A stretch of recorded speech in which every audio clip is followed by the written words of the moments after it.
Olá, turma, tudo bem? Bora lá para nossa leitura. Mais um dia aqui com o Senhor e com a palavra. E estamos aí há 2 dias, né? De finalizarmos então o Velho Testamento e iniciarmos o Novo Testamento na próxima segunda-feira. Feliz demais aqui com vocês por estar já nesse sábado, final de semana, onde nós sabemos que a gente acaba tendo mais tempo, né, com a família, com a palavra, com os nossos estudos, né, com aquilo que a gente tem prazer em fazer. E vai ser muito bom, né, esse final de semana com o Senhor. Hoje a gente finaliza o livro de Neemias, lemos um salmo para finalizar a leitura e amanhã a gente então finaliza o plano de leitura do Antigo Testamento em Malaquias, tá bom? Vamos orar, entregar esse momento para o Senhor e a gente já vai começar a leitura. Pai, eu te agradeço, Jesus, por esse momento, por esse dia, por esse tempo aqui com a leitura.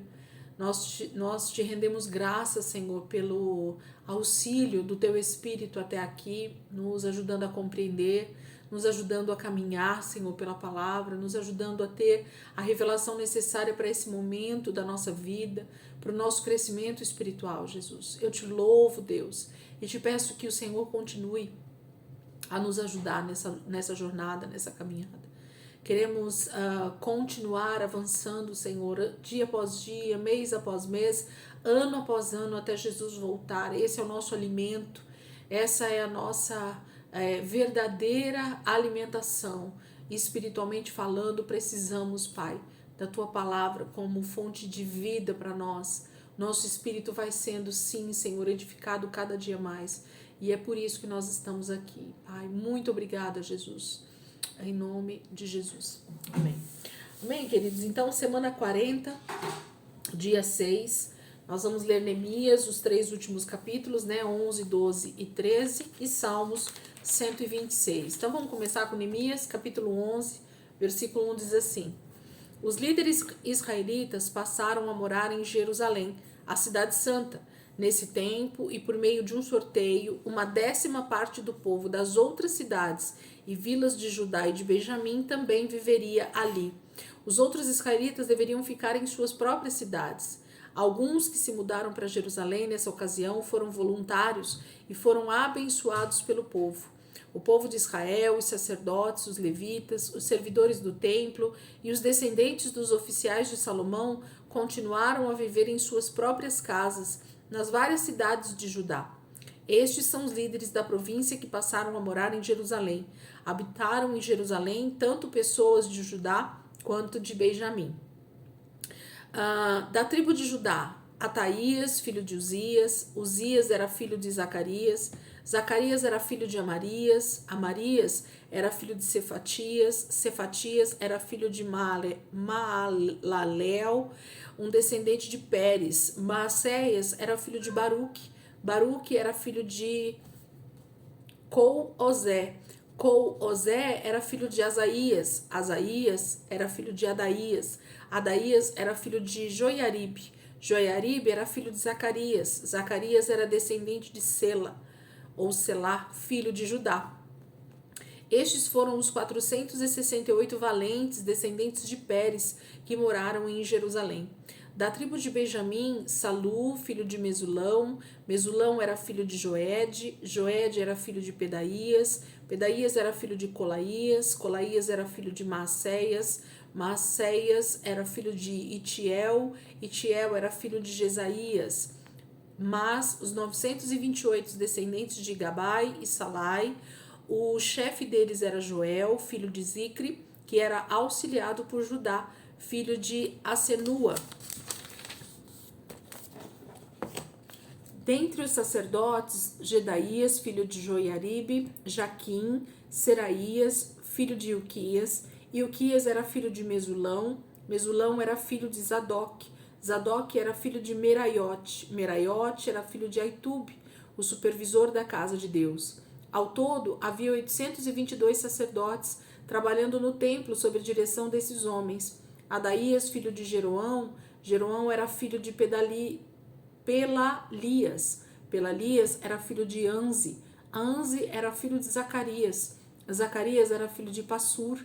Passur era filho de Malquias. e seus irmãos, chefes de grupos de famílias, 242 homens. Amassai, filho de Azareel, Azareel era filho de Azai, Azai era filho de Mesilemote, Mesilemote era filho de Imer, e os seus irmãos, homens valentes, 128. O oficial superior deles era Zabdiel, filho de Gedolim. Dentre os levitas, Semaías, filho de Azube, Azube era filho de Asricão, Asricão era filho de Asabias, Asabias era filho de Buni. Sabetai e Josabade, que estavam encarregados do trabalho fora do templo de Deus. Matanias, filho de Mica, Mica era filho de Zabdi, Zabdi era filho de Asaf, o dirigente que começou o culto de ação de graças e as orações. Baquebuquias e Abda, filho de Samua, Samua era filho de Galau, Galau era filho de Gedutum, que eram ajudantes dele. Ao todo, havia 284 levitas em Jerusalém. Também havia 172 porteiros, que eram chefiados por Acube, Talmon e outros da família deles. Os demais israelitas, incluindo sacerdotes, levitas e o povo, moravam cada um na sua propriedade de sua herança. Contudo, todos os servidores do templo, que eram chefiados por Zia e Gispa, moravam na colina de Ofel. O chefe dos levitas em Jerusalém e daqueles que prestavam serviço no templo era Uzi, filho de Bani. Bani era filho de Asabias. Asabias era filho de Matanias. Matanias era filho de Mica, um descendente de Asaf, que eram responsáveis pela música da casa de Deus. Havia regulamentos do rei dizendo como os grupos de famílias deviam exercer suas atividades diárias. Petaías, filho de Mesezabeel, descendente de Zerá, filho de Judá, ajudava o rei em todos os assuntos da administração pública. Estas eram algumas das vilas onde o povo de Judá morou: em Kiriat Arba, em Dibon, em Jaquibzel e seus povoados, em Jesua, em Moladá, em Bet-Pelet, em Azar-Sual, em Berseba e seus povoados, em Ziclag, em Meconá e seus povoados, em Rimon, em Zorá, em Jarmute, em Zanoa, em Adulão e seus povoados, em Lax e seus arredores, e em Azeca e seus povoados. Assim o povo se espalhou desde Berseba até o vale de Rinom. Os descendentes da tribo de Benjamim foram morar em Gebá, Micmas, Aia, Betel e seus povoados, em Anatote, Nobe, Ananias, em Azor, Ramá, Gitaim, em Adide, Zeboim, Nebalate, em Lode, Ono e no Vale dos Artífices. Alguns dos levitas que moravam em Judá foram morar com a tribo de Benjamim. Então aqui no capítulo 11, ele está relatando para nós as pessoas que foram morar ali mais próximos do templo, que tinha sido reconstruído, da própria cidade de Jerusalém, né, e seus arredores, para que ficasse mais fácil o trabalho no próprio templo, o trabalho dos levitas, o trabalho dos sacerdotes, o trabalho dos porteiros, o trabalho dos administradores. Então ele relata para nós essas famílias e as cidades ali mais próximas e quem ficou, né, nesses arredores. Essas genealogias, gente, essas numerações, elas não fazem muito sentido para a gente, no sentido de que é complicado a gente compreender exatamente como isso ocorre. Mas eu quero dizer que a leitura disso faz diferença para a gente perceber que o número não era pequeno de pessoas, de que a Bíblia não relata nome por nome, e sim os chefes principais dessas famílias. É isso que importa para nós, porque a gente acaba imaginando que a população de Israel eram 10 pessoas, sabe assim, ou que o número de levitas e sacerdotes eram 2. Então a gente acaba minimizando muito a palavra de Deus, o conteúdo dela, por não conhecer os números, por não conhecer realmente a população que estava ali. Quando a gente soma tudo isso, o número fica enorme de levitas, de sacerdotes, de ajudantes, de governadores, de cidades. Então, eu acredito que tudo isso faça muito sentido quando a gente joga para o total, né, das coisas que estão acontecendo ali na palavra, para que a gente tenha mais entendimento. Capítulo 12. Estes foram os sacerdotes e levitas que voltaram com Zorobabel, filho de Sealtiel, e com Jesua, Seraías, Jeremias, Esdras, Amarias, Maluque, Atus, Secanias, Reum, Meremote, Ido, Ginetói, Abias, Miamim, Maadias, Bilga, Semaías, Joiaribe, Gedaías, Salu, Amoque, Ilquias e Gedaías. Os levitas que foram com eles eram Jesua, Binui, Cadmiel, Serebias, Judá e também Matanias, que era o encarregado dos cânticos de ação de graças. Baquebuquias e Uni, membros da mesma família, que ajudavam durante o culto. Jesua era o pai de Joiaquim. Joiaquim era o pai de Eliasibe. Eliasibe era o pai de Joiada. Joiada era o pai de Jonatas. Jonatas era o pai de Jadua. Os seguintes sacerdotes eram os chefes dos grupos de famílias que prestavam serviço sob as ordens do sumo sacerdote Joiaquim.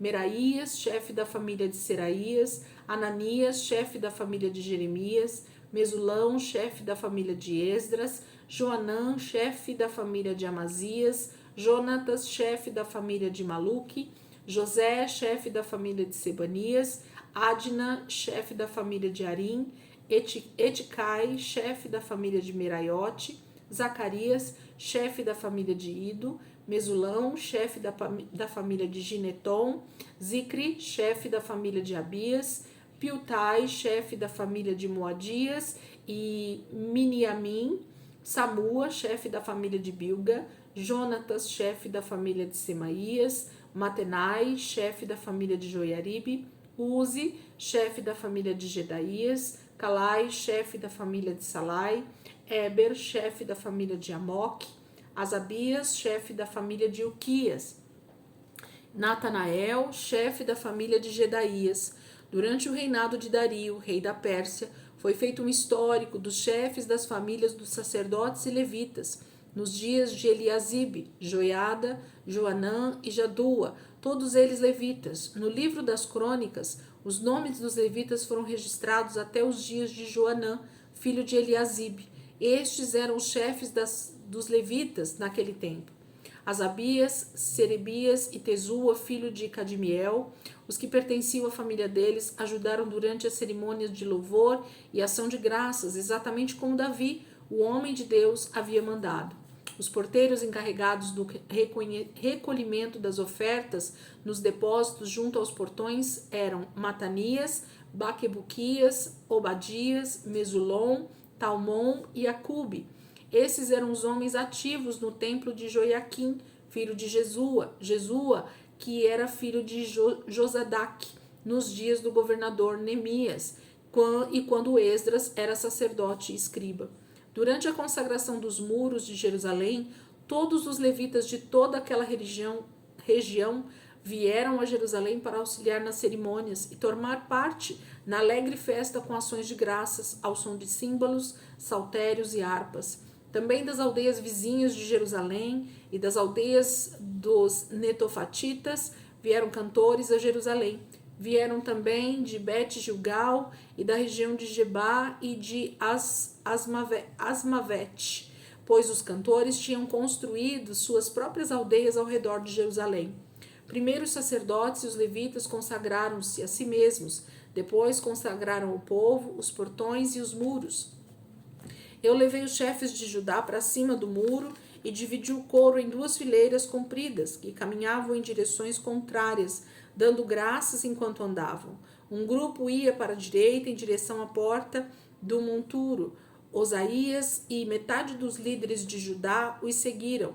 Azarias, Esdras, Mesulão, Judá, Benjamim, Semaías e Jeremias, e alguns sacerdotes que tocavam as trombetas.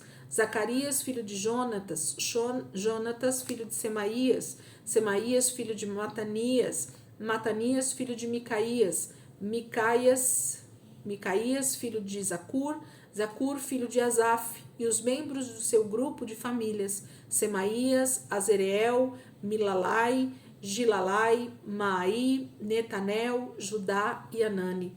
Eles usaram os instrumentos musicais prescritos pelo rei Davi, homem de Deus. Esdras, o escriba, e à frente de todos. Chegando à porta da fonte, eles foram em frente e subiram pelos degraus que levavam até a cidade de Davi. Passaram pelo palácio de Davi e depois voltaram para o muro na porta das águas que fica a leste. O outro coro, do qual eu fazia parte, seguia em sentido oposto, passando pelas torres dos fornos até a porta larga, e depois desde a porta de Efraim até a porta velha, passando pela porta do peixe e pela torre de Ananeel. Continuamos até a porta da torre dos 100, depois caminhamos até a porta das ovelhas e paramos junto à porta da guarda. Então os dois coros caminharam em direção do templo de Deus, junto com a metade dos oficiais que estavam no meu grupo. Também havia os seguintes sacerdotes com suas trombetas: Eliaquim, Maacéias, Miniamim, Micaías, Elionai, Zacarias e Ananias, além de Maacéias, Semaías, Eleazar, Uzi, Joanã, Malquias, Elão e Ézer. Eles cantavam em voz alta e bem clara, sob a direção de Jesraías, o regente do coro. Naquele dia alegre foram oferecidos muitos sacrifícios, pois Deus os havia enchido de grande alegria. As mulheres e as crianças também se alegraram, e os sons de alegria do povo de Jerusalém podiam ser ouvidos de longe. Naquele mesmo dia foram nomeados os homens encarregados dos depósitos, das ofertas movidas, dos dízimos, das ofertas dos primeiros frutos das colheitas. Esses homens recolhiam das lavouras ao redor das cidades as contribuições exigidas pela lei de Moisés. Essas ofertas eram destinadas aos sacerdotes e aos levitas, pois o povo de Judá estava satisfeito com os sacerdotes e os levitas e com o trabalho que faziam no templo. Eles celebravam o serviço do seu Deus e o ritual de purificação.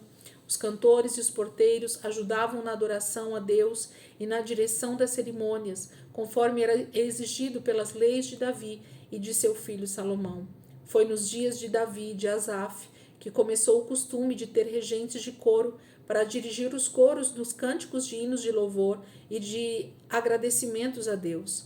Por isso, agora nos dias de Zorobabel e de Neemias, o povo trazia ofertas todos os dias para os cantores, para os porteiros e para os levitas. Os levitas, por sua vez, separavam uma porção aos descendentes de Arão.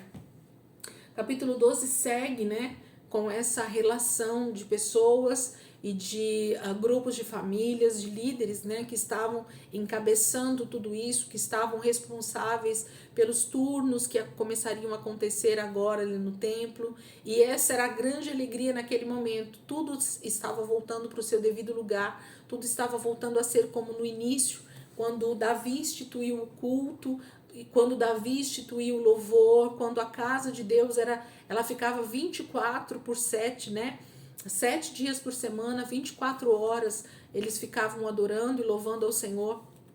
Eles estavam ali constantemente na presença do Senhor.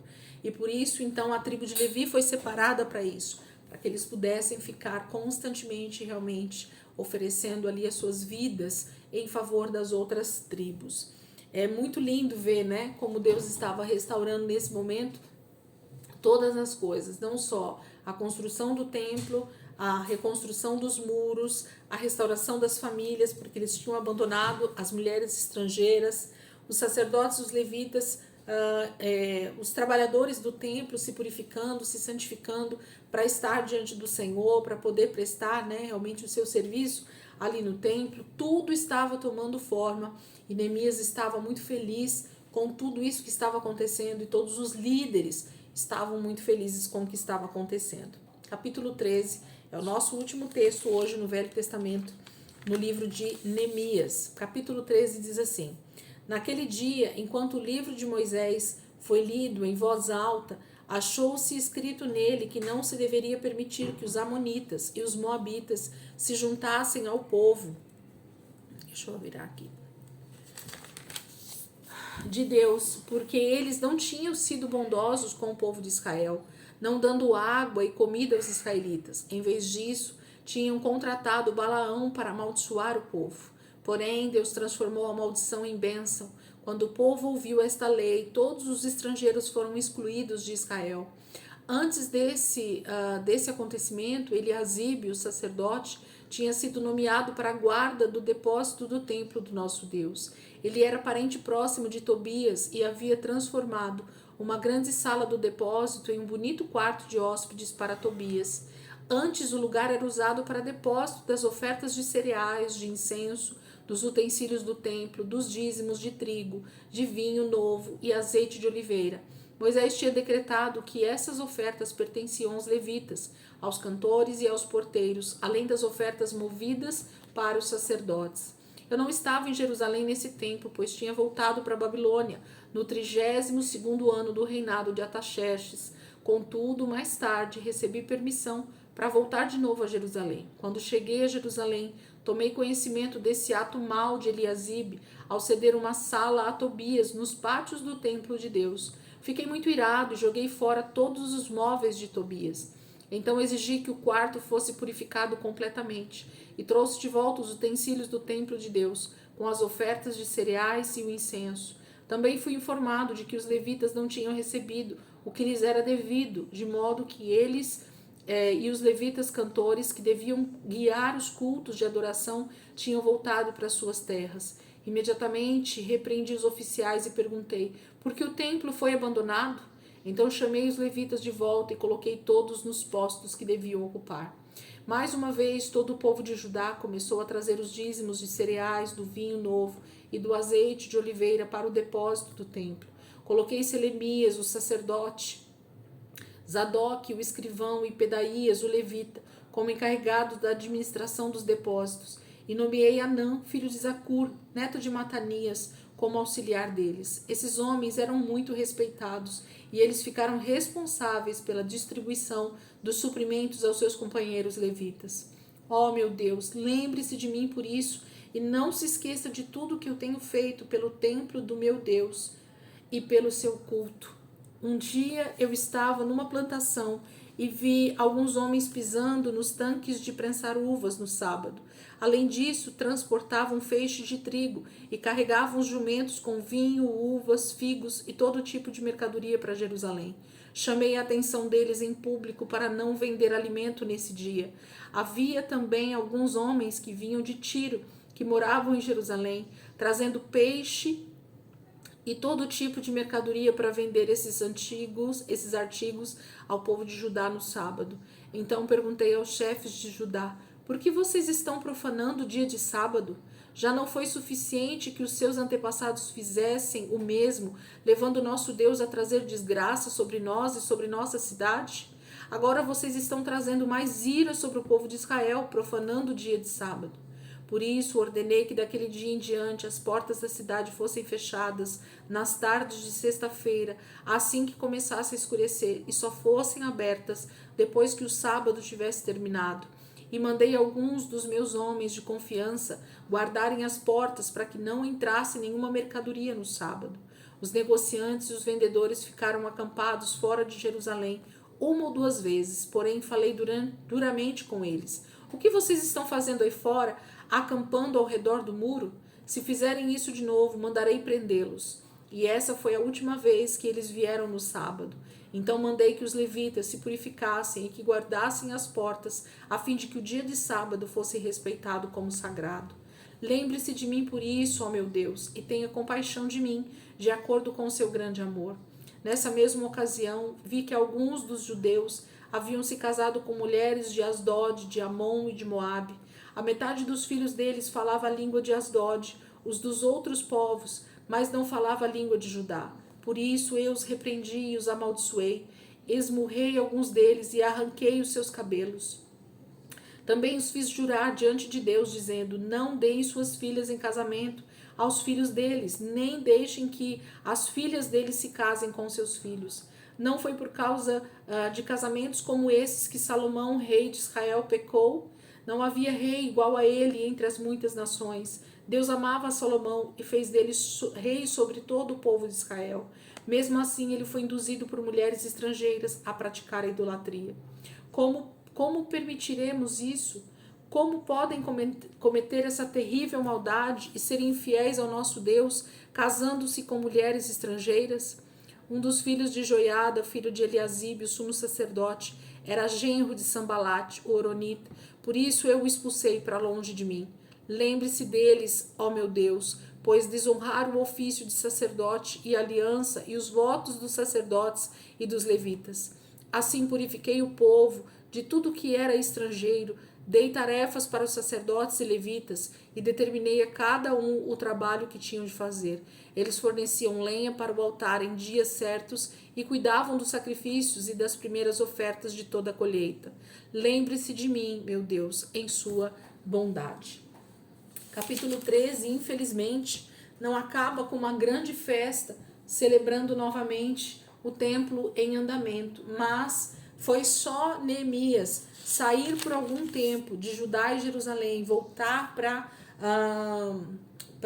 o reino da Pérsia, né, para junto do rei Ataxerxes, passar algum tempo por lá, e quando ele retorna, então, ele encontra novamente Judá e Jerusalém já debaixo de abandono, o templo do Senhor debaixo de abandono, casamentos novamente com estrangeiros, eles deixando de honrar ao Senhor novamente, e tantas outras coisas que a gente vê aqui dentro desse texto, que eles já começaram a fazer de novo, desonrando ao Senhor, trazendo a ira de Deus novamente para Jerusalém e Judá. Gente, durante todo o Velho Testamento, a gente vai ver a obstinação. O que é ser obstinado? É saber o que é certo e continuar fazendo o que é errado. É saber o que a lei de Deus manda ser feito e mesmo assim ensinarmos e praticarmos coisas totalmente contrárias a isso. É acharmos que a nossa independência é maior do que a dependência de Deus. E é isso que esse povo vai fazendo durante todo o Velho Testamento. Há uma história, uma narrativa perfeita e maravilhosa sendo feita no Velho Testamento, mostrando como nós somos realmente pecadores, dependentes da graça e da misericórdia do Senhor todo o tempo. E por isso que o Velho Testamento vai nos mostrar isso com tanta clareza, sem esconder o pecado de Israel, sem esconder o pecado do povo de Deus, sem esconder o pecado que a humanidade estava praticando mesmo tendo a lei do Senhor diante dos seus olhos. Israel tinha isso muito claro, eles tinham a bênção de Deus sobre a vida deles e mesmo assim decidiram estar longe daquilo que Deus havia separado para eles, né, decretado para eles. Esse era a maneira, né, de Israel se comportar durante todo o Velho Testamento. Vamos lá para o Salmo 126, gente, para a gente finalizar a leitura de hoje. Salmos de número 126. Salmos de número 126, versículo 1, ele é bem pequenininho, são só 6 versículos. Diz assim: Quando o Senhor libertou seus filhos do cativeiro e os trouxe de volta a Sião, nossa vida parecia como um sonho. Ríamos e cantávamos sem parar, de tanta alegria, e muitas nações por toda a terra reconheciam. Grandes coisas o Senhor fez por eles. É verdade, o Senhor fez grandes coisas por nós e por isso estamos alegres. Ó Senhor, encha novamente a nossa vida de bênçãos, como as chuvas do inverno enchem os riachos secos do deserto. Quem planta as sementes chorando, colherá as espigas com cantos de alegria. Quem sai com a cesta de semente, chorando enquanto lança a semente, voltará carregado de feixes de espigas, cantando de alegria. Israel, eles voltam, né, do cativeiro da Babilônia, como nós vimos ali no livro de Esdras, de Neemias, né, o próprio Daniel profetizando isso também. Eles voltam como quem sonha, né? Quando eles caminharam em direção a Jerusalém novamente, parecia que eles estavam sonhando, que eles estavam sendo libertos do cativeiro de 70 anos da Babilônia. Parecia que isso nunca ia acontecer. Tamanha era a opressão, tamanha era a dificuldade, a escravidão, né? Ali na Babilônia. Eles estavam simplesmente dentro de um reinado, de uma terra totalmente estrangeira, sem poder viver a sua vida com Deus, sem poder novamente adorar ao Deus Israel no seu templo, fazer tudo o que eles estavam acostumados a fazer. Mas quando eles retornam, eles cantam esse cântico, né, que eles chamam de cântico de peregrinação, que era essa volta. No caminho eles cantavam isso ao Senhor, quando o Senhor libertou os seus filhos do cativeiro e os trouxe de volta a Sião, nossa vida parecia como um sonho. Então esse salmo foi escrito exatamente nesse momento em que Israel começa a retornar para Jerusalém, liberados, né, do cativeiro pelo rei Ciro. Eles estão como quem sonha. Amém, queridos? Que vocês possam aproveitar aí esse sábado para fazer essa leitura, para meditar na palavra. Esse salmo é maravilhoso, que a gente possa entender que o Senhor tem restaurado, em algumas traduções falam, como o Senhor restaurou a sorte de Sião. Nós ficamos como quem sonha, né? Que a nossa boca se encha de riso e os nossos lábios de louvor ao Senhor, por tantos benefícios que o Senhor tem feito a nós. Essa é a verdade. Nós fomos libertos, nós fomos sarados, nós fomos salvos pela graça do Senhor através da cruz. Então nós precisamos ter nos nossos lábios também esse cântico de alegria, inclusive pela volta do próprio Senhor, que não tarda, né? Não demora muito, e Jesus estará retornando, voltando para instaurar o seu reino nessa terra. Amém? Deus abençoe. Amanhã, então, domingo, gente, é o nosso último dia lendo o livro de Malaquias. Nós vamos estar lendo o livro de Malaquias, que são 4 capítulos. Eu espero que vocês estejam comigo aqui, acompanhando, seguindo junto comigo. E segunda-feira, então, dia 2 de outubro, porque amanhã, domingo, já é dia 1º de outubro, já virou o mês. Então, segunda-feira, dia 2 de outubro, iniciamos aí a leitura do Novo Testamento. E eu tenho dito para você, convide pelo menos uma pessoa para estar com você lendo o livro o Novo Testamento, né? Começando a leitura do Novo Testamento nesses próximos 3 meses. E você também faça um propósito realmente com o Senhor, de estar na presença dele, lendo todos os dias, não falhe, né? Coloque isso como uma disciplina para a tua vida, você vai ver como vai ser gostoso, como vai ser tremendo. O Espírito Santo aí movendo, te alimentando todos os dias durante esses próximos 3 meses. Amém, queridos? Hoje é o último dia do mês, né? Dia 30 de setembro. Nós então terminamos aí o livro de Neemias e lemos o Salmo. Deus abençoe e amanhã, se Deus quiser, domingo, a gente está aqui para fazer nossa leitura. Em nome de Jesus. Deus abençoe.